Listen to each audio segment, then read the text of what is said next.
Assalomu alaykum hurmatli obunachilar. Velo partiyamizni boshlaganmiz. Bu ustakalar to'rtburchak tunukadan chiqadigan, ya'ni o'zidan chiqadigan velo. Boshlash mumkin.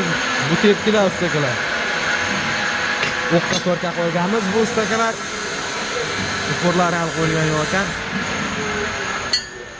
4-6 velo. Yoniga planka bilan chiqadi. Bu yerda ustakalar dabavkasi bilan ishlab turgan. Choklar chotki chiqadi. Bu ustakalar